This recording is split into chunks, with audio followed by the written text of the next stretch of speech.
Have you ever wondered why some players seem to dominate in gunfights while others struggle? It's not just about aim or movement. One crucial factor that often gets overlooked is time to kill of the weapon. If both players are equally skilled, who's gonna win? Today we are diving deep into the TTK of every marksman and sniper rifle in the game to find out which one reigns supreme. So previously I've come up with the same question as you do. What gun is the most powerful among sniper and marksman rifles? So I came up with the idea. I time how long it takes from the moment the bullet counter starts to decrease until the health bar above target head disappears.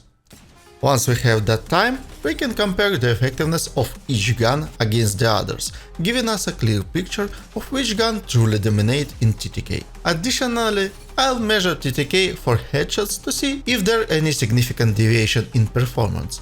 After all, headshots can change the game. Understanding how each rifle performs in these critical moments is key to mastering your gameplay. And I got something extra for you. I included to attest Vantage ult since it's also a sniper. So I bet you are dying to see how it competes against the others. But there is more. For a few distances I added some assault rifles to demonstrate you can those rifles win something from them. So make sure you stick till the end of the video. So, are you ready to see which rifle comes out on top in both body shots and headshots? Quite surprising, huh? G7 Scout leads with insane results, pinpoint accuracy and TTK of alternator. What a truly amazing weapon. And also we see that marksman rifles are not in line with each other. Remember when I mentioned how trash airdrop weaponry can be? The bot simply can't compete with a single ground weapon from its own category. What a shame. Why would you risk going for an airdrop just to save 2 inventory slots, only to face a new problem when you eventually run out of ammo? By the way, did you guys know that till Season 11, Longbow and G7 Scout used to compete with each other for a title of Best Sniper in Apex? This is why G7 outperforms any other marksman rifles which being added to the game after it becomes a marksman rifle. It didn't have any significant changes since then, so basically it's the same sniper rifle with castrated optics. And this is why it's so powerful. Most of you already started asking about headshots, and I truly agree with you. Let's run a headshot test. Place your bets in the comments down below, which gun do you think will come out on top in headshot comparison, and will be able to reclaim some ground from its competitors. It's an airdrop gun after all. By the way guys, if you so far enjoyed this video, please hit that like button. It drastically gonna help me to grow a new channel from scratch. And next video gonna be about machine guns, and after gonna be a ground weapon comparison of every single weapon in Apex. So you definitely don't wanna miss that. And while test still going, tell me, do you enjoy this season? To me, new map feels kinda empty, even though developers said that there is insane amount of loot. And yes, charging every shot with repeater is a very bad idea. It drastically increases your TTK. If you wait until someone pop up, charging your shot is okay, but if you see someone, you better just shoot. And back to previous topic, I honestly enjoy more Olympus and King's Canyon. For some reason, there you don't need to run around so much to find a desired set of weapon. So what do we see? Longbow and Sentinel really benefits from headshots. And clearly Sentinel should be used only when it's fully charged. And aiming for headshots is essential. That's a quite few requirements just to match the effectiveness of a scout that can achieve great results just with body shots, isn't it? Interestingly, Vantage Ultimate has zero benefits from headshots, since TTK is equal to body shots even if you do more damage. The small difference you might notice is just measurement inaccuracy, similar to Kraber, because there is a human variable related to necessity to unscope, scope in and adjust and click, and also there is a server side with hit register, so yeah. And while I was quite intrigued with results and partially disappointed with airdrop weapon stats, I was thinking that there is way more lying under the surface. So I grabbed all guns and tested them at bigger ranges, and the result was shocking. The further I backed away from the targets, the worse triple take was performing. At close range you can spam shots, but at medium and long distances you really need to charge each shot to deal significant damage. Almost forgot about our special guests. Check this out.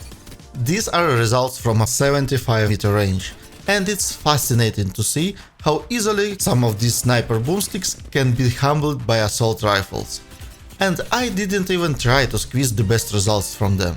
Obviously, spam like that rarely gonna lead to kills, but sniping against that spam gonna be rough. Now you might argue that 75 meters is still too small of a distance, and I get that, but isn't it a bit unfair?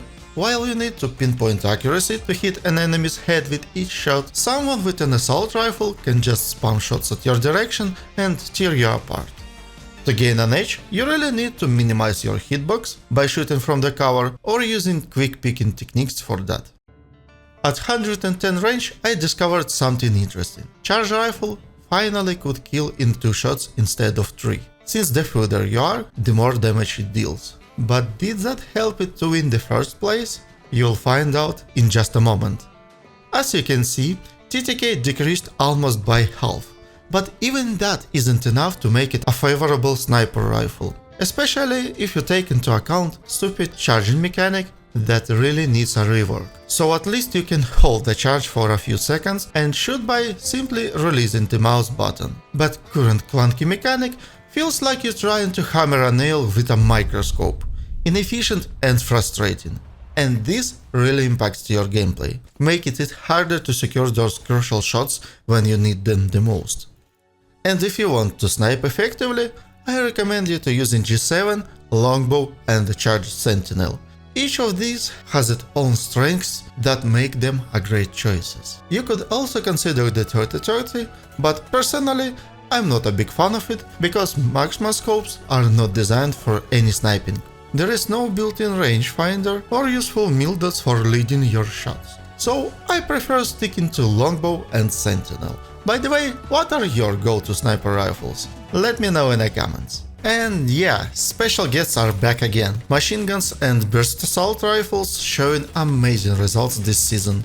And as I said previously, I'm not trying to squeeze out the best result out of ARs, I'm just casually holding mouse with my crab hands and trying to compensate some recoil.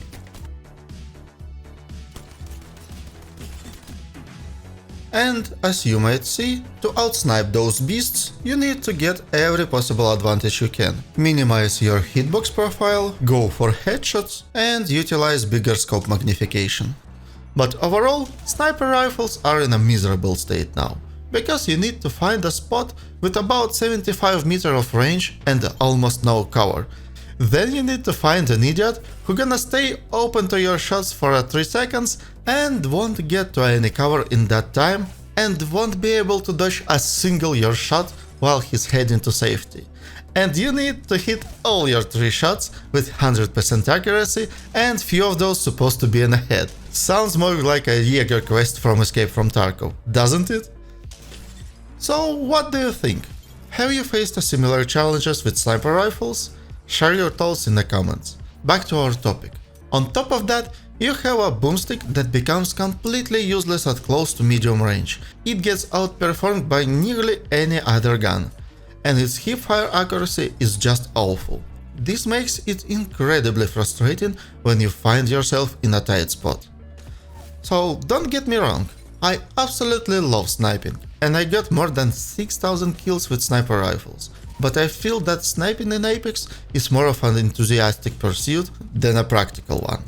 It's a thrilling challenge with positive emotional rewards, but it definitely requires some creativity to find those perfect moments. I've really tried to find sweet spots where sniping shines, but as you can see, there's almost no room for it in a current state of the game. So guys, if you enjoyed this video, please give it a thumbs up, subscribe for more content and check out my other videos for more gaming insights. And next time we see, I'll have something interesting for y'all. Bye!